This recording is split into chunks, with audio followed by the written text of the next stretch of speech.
ಅದು ಕಿಸಿ ಥರ ಅದಲ್ಲ, ಅದು ಹಂಗೆ ಯಾವ್ದೋ ಕಿತ್ತೋಗಿರೋ ರೂಮು, ಗಾಳಿ ಇಲ್ಲ, ಸರಿಯಾಗಿ ಬೆಳಕಿಲ್ಲ, ನನಗೆ ಉಸಿರು ಕಟ್ತಾ ಇದೆ. ಇಂಥ ರೂಮಲ್ಲಿ ಬಂದು ತಗ್ಲಾಕೊಂಡಿದೀವಿ, ನೀನ್ ನೋಡ್ರೆ ಕಿಸಿತಾ ಇದೆಯಾ? Third class fellow.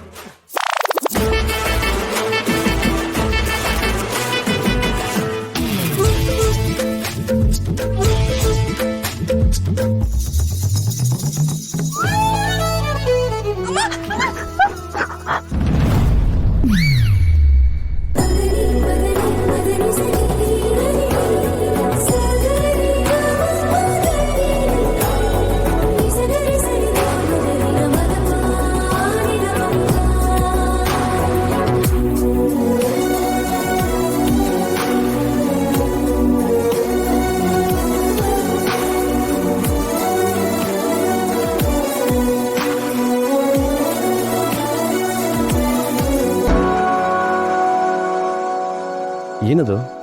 ಇನ್ನೇನು ನೋಡಿದೆ?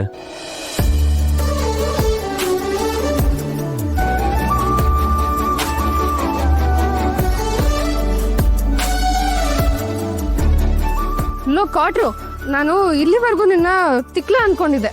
ನನ್ಗೆ ಇವಾಗ ಕನ್ಫರ್ಮ್ ಹೋಗಾಯ್ತು, ನೀನು ನಂಬರ್ 1 ಪುಕ್ಲ ಅಂತ. ಇಲ್ಲಿ ಚಿಕ್ಕ ಮರಿ ಇಲ್ಲಿ ಹೋಗಿದ್ದಕ್ಕೆ ನೀನು ಏನೋ ದೊಡ್ಡ ಹುಲಿ ಹೋಯ್ತು ಅನ್ನೋ ಲೆವೆಲ್ಗೆ ಹೆದರ್ಕೊಂಡ್ಬಿಟ್ಟಿದ್ದಲ್ಲ. ನಾನು ಹೆದರ್ಲಿಲ್ಲ, ನಿನ್ನನ್ನು ಅದರಿಂದ ಕಾಪಾಡ್ತಾ ಇದ್ದೆ. ಅದು ನೀನೇ ಬಂದು ಮಗು ತರ ಬಚ್ಚಿಟ್ಕೊಂಡ್ಬಿಟ್ಟು ನನ್ನ ಕಾಪಾಡ್ತಿದ್ದ.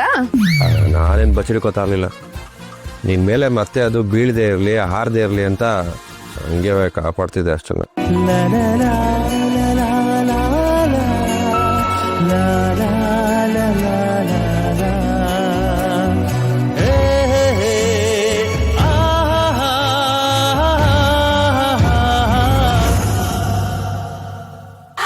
ಹಲೋ, ಏನು ಅದು ಮತ್ತೆ ಏನಾರ ಅದು ಬಂದ್ಬಿಟ್ರೆ ಮೊದಲೇನು ಟೆನ್ಷನಲ್ಲಿ ಇದೆಯಾ? ಸ್ವಲ್ಪ ಪಕ್ಕ ಇದ್ದು ಧೈರ್ಯ ಕೊಡೋಣ ಅಂತ ಅಷ್ಟೆ. ಯಾರು ಟೆನ್ಷನ್ ಅಲ್ಲಿ ಇದಾರೆ ಅಂತ ಚೆನ್ನಾಗಿ ಕಾಣಿಸ್ತಿದೆ, ನೀನ್ ದೂರ ನಿಂತ್ಕೋ. ಆಯ್ತು.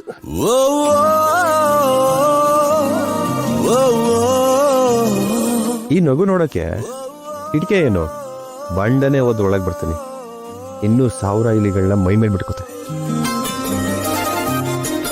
ಬಿಲ್ಡಿಂಗ್ ಅಲ್ಲಿರೋ ಎಲ್ಲಾ ಸ್ಟೋರ್ ರೂಮ್ನ ಕ್ಲೋಸ್ ಮಾಡ್ಬಿಡ್ತೀನಿ.